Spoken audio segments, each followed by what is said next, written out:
Oke cuy, balik lagi sama gua Gani. Di tangan gua sekarang ada satu buah water cooling dari Paradox Gaming, teman-teman ya. Ini baru rilis karena gua nyari di marketplace masih belum tahu nih harganya berapa. Ya, ini adalah Paradox Gaming Elixir 240.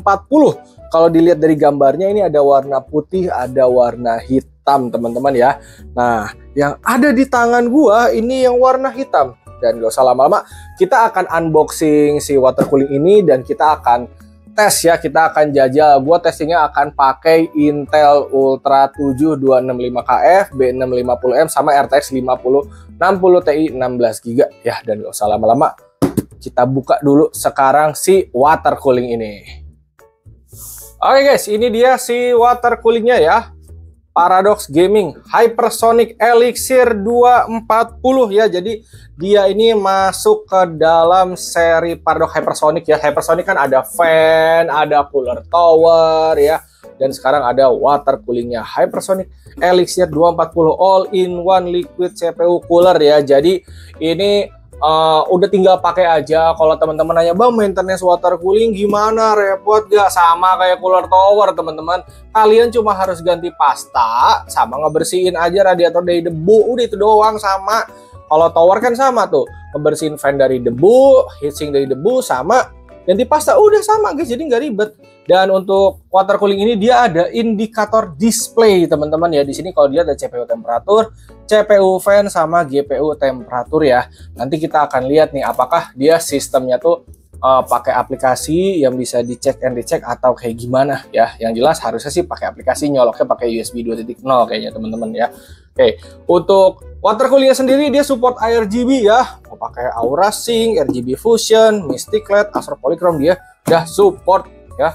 Nah, tampilan dusnya seperti ini ya, Elixir 240. Keterangan di belakangnya ada spesifikasinya teman-teman ya. Nah, di sini dikasih tahu untuk panjang lebar dari radiatornya 277 120, terus tinggi iniannya radiatornya 27 mm ya. Jarang ada yang ngasih tahu sampai segini teman-teman ya. Rata-rata cuman 240 doang. Akhirnya pas dimasang di casing mentok. Nah, ini ketahuan nih, jadi kita bisa taker guys apakah mentok atau tidak ya. Terus ini ada spesifikasi lainnya ya, radiator dan kawan-kawannya ini support untuk AM5 1851 udah bisa ya, Intel AMD dia bisa ya, mau yang AM4 mau Intel yang lama juga bisa ya. Ini ada spesifikasi dari fan-nya juga, semua sudah ada di sini ya. Sekarang kita akan buka teman-teman.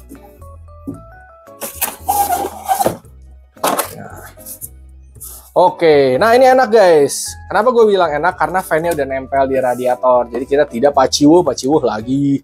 Oke, ini ada user manual. Dan ada QR untuk LED screen-nya teman-teman. Jadi jangan lupa di-scan. Lalu nanti kalian download aplikasinya untuk ngatur si suhu dan kawan-kawannya ya. Oke, nah ini ada manual dan kawan-kawannya. Sama skema untuk RGB-nya ini gimana ya, semua udah jelasin di sini, jadi kalian gak akan bingung ya. Gue juga udah sering kok beberapa kali bikin tutorial RGB, kalian bisa cari ya. Part package black ya. Ini ada bracket untuk Intel dan AMD. Oke, semua ada di sini ya. Kita geser dulu. Nah, yang panjang ini asli buat AMD dan ini buat Intel teman-teman ya. Oke, ini kalau gue lihat ini masuk ke water blocknya ya. Nah, iya benar teman-teman. Ada pasta di sini, perbaut-bautan ya. Sama ini backplate-nya ini untuk Intel teman-teman ya. Kalau AMD dia pakai yang bawaannya teman-teman, dilepas doang biasanya. Nih, kalau dilihat dari sini tuh. Untuk yang AMD dia ngelepas doang tuh ya. Oke, kita pinggirin sekarang langsung ke radiatornya.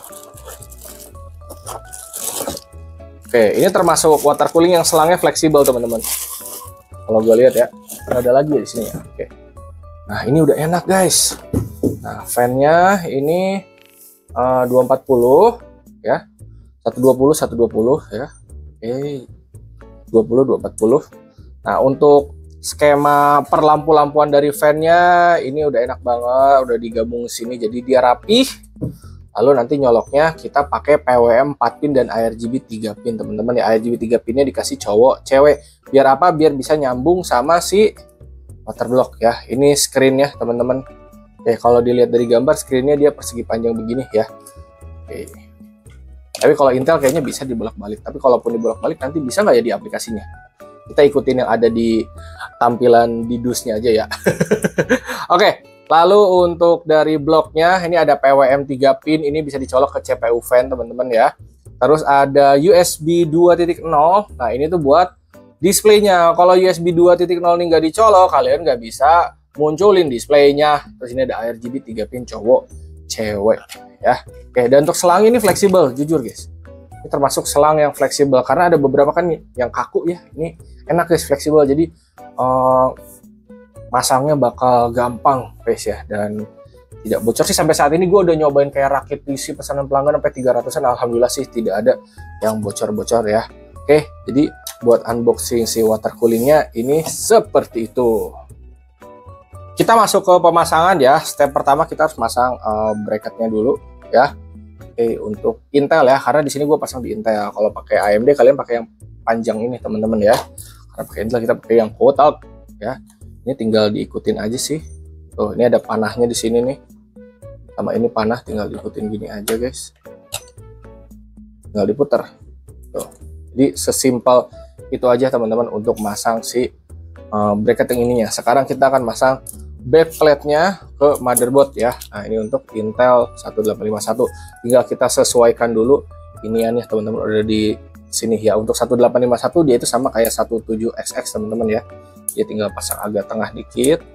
Nah, kalau gini kita tinggal masukin ke motherboard. Nah guys, ini dia part-part lainnya udah ada di satu PC ya. Jadi kita tinggal pasang water cooling aja di sini. Kita pasang backplate-nya dulu ya. Tadi kita udah sesuaikan, tinggal masukin aja ke sini guys ya. Terus kita putar. Nah, di bagian depan ini kita masukin si stand off-nya untuk si 1700 atau 1851 ya. Tinggal pasang-pasangan ininya ya, atau nut-nya ya.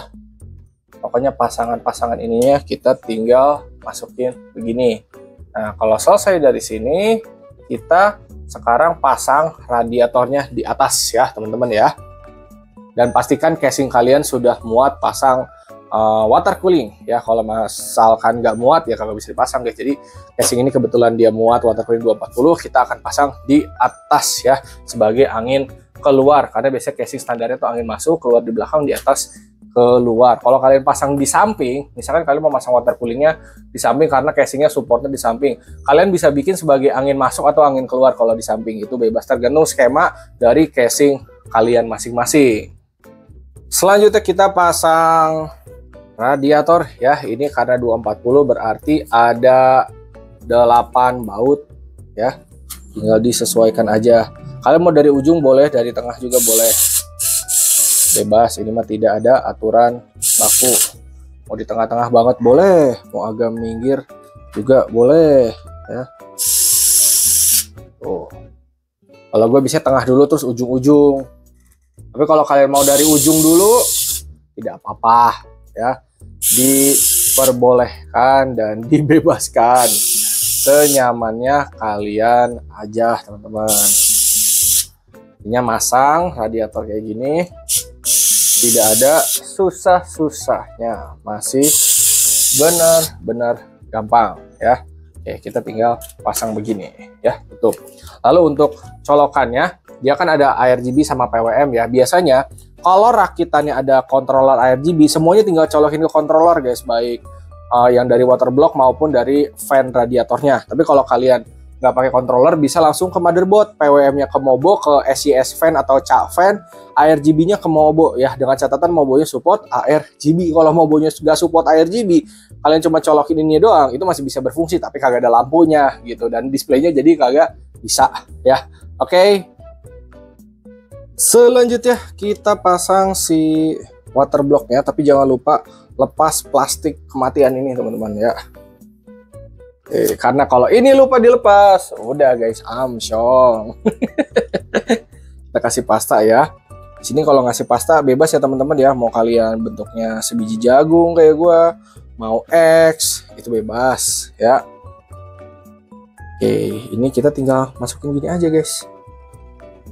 Sep, tinggal disesuaikan sama lubangnya. Kalau udah kita tinggal masukin nut bautnya aja, terus dibaut teman-teman ya. Oke, satu udah. Nah, ini gue kayaknya harus agak ngedorong dikit untuk si bracketnya ya, karena bautnya agak kelelep. Jadi harus didorong dari bawah. Terus kita raba-raba di sini. Mana ini? Masuk gak? Ini kayaknya gue ada ngeganjel di bawah dulu teman-teman ya.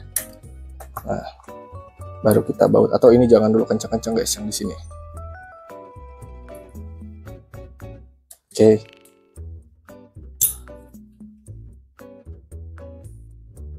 Kita masukin. Nah, guys. Dua dulu guys ya, yang ujung-ujung dulu. Kalau udah baru bisa kalian kencengin.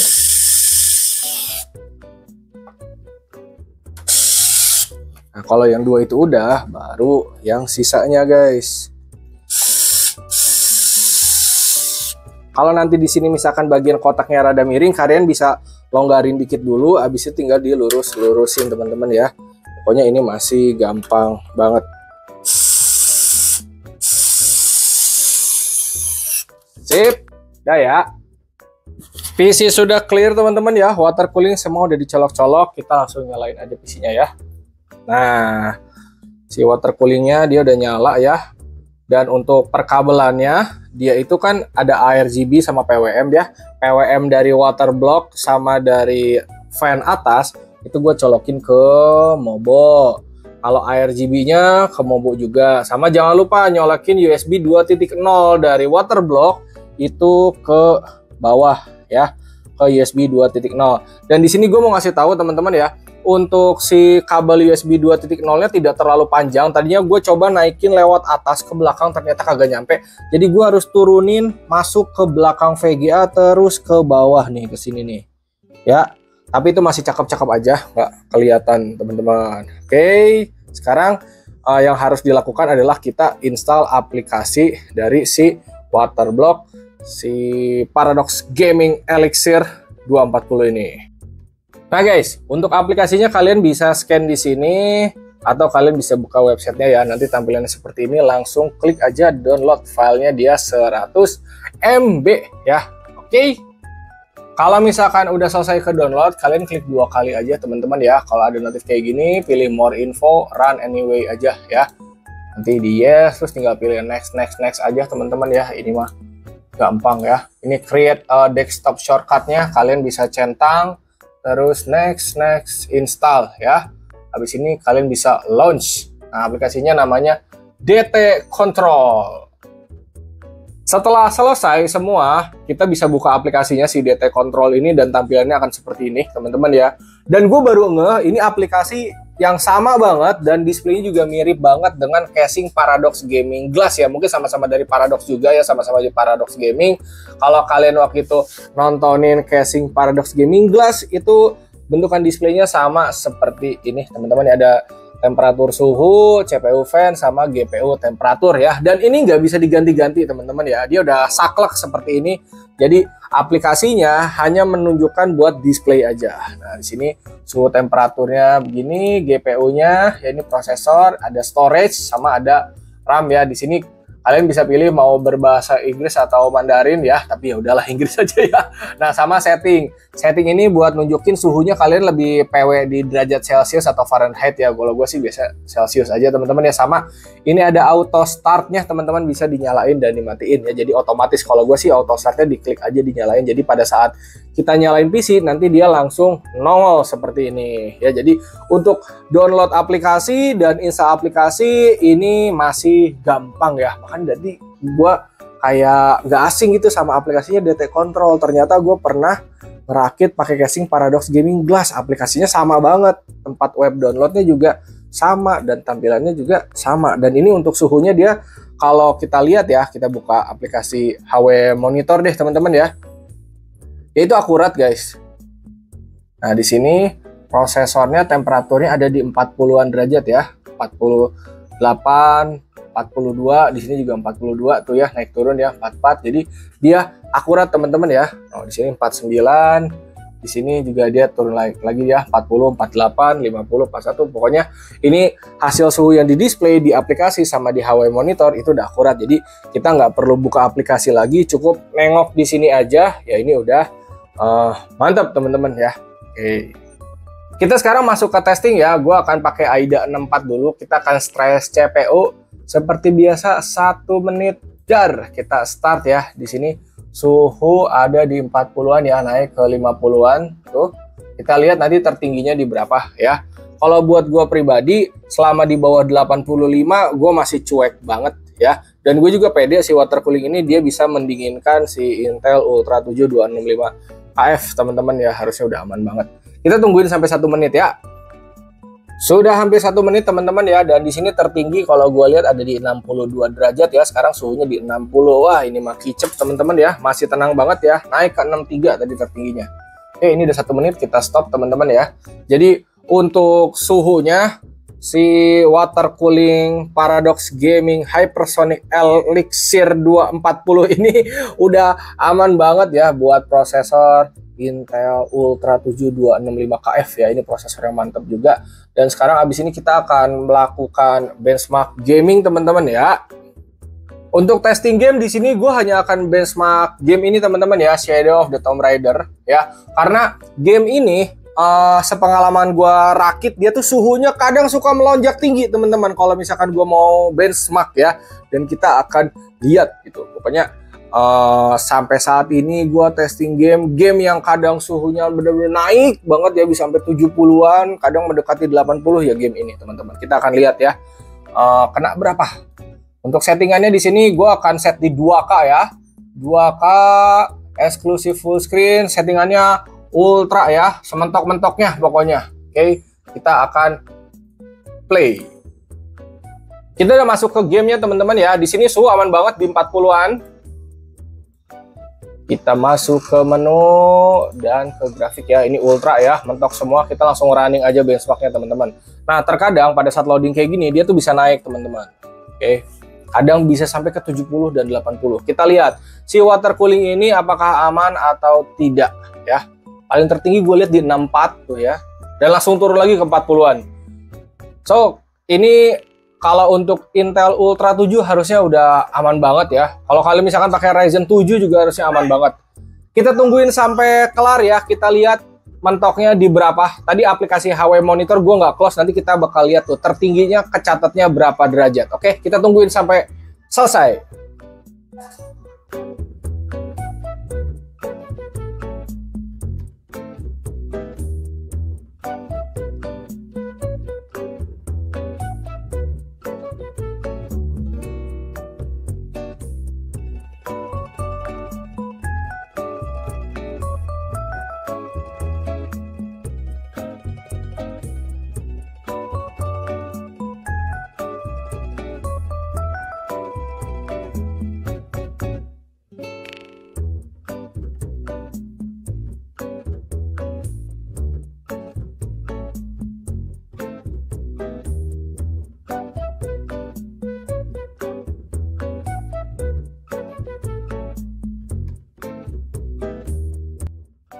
Oke, untuk Tomb Raider ini udah kelar ya. Tertinggi dia di 62 derajat teman-teman ya untuk suhu prosesornya ya. Dan tadinya gue cuma pengen satu doang guys testing game ya. Cuma gue masih penasaran. Kita benchmark satu lagi kali ya, Wukong. Oke. Kita masuk di Black Myth Wukong ya. Harusnya 2 game ini udah mewakili ya teman-teman ya. Settingan 2K ya. Ray tracingnya very high, mentok sinematik semua ya. Tidak gua turun-turunin, kita langsung jajal benchmarknya. Oke, kita masuk ke benchmarknya teman-teman ya, dan di sini suhu aman ya 50-an. Kalau di Tomb Raider aja suhu prosesor dia udah dingin, harusnya di sini dia dingin juga teman-teman ya. paling gede 63, 64 yang gua lihat ya. Belum nyentuh 65 sampai 70. Kita lihat sampai akhir aja ya. Kita tunggu sampai dia kelar.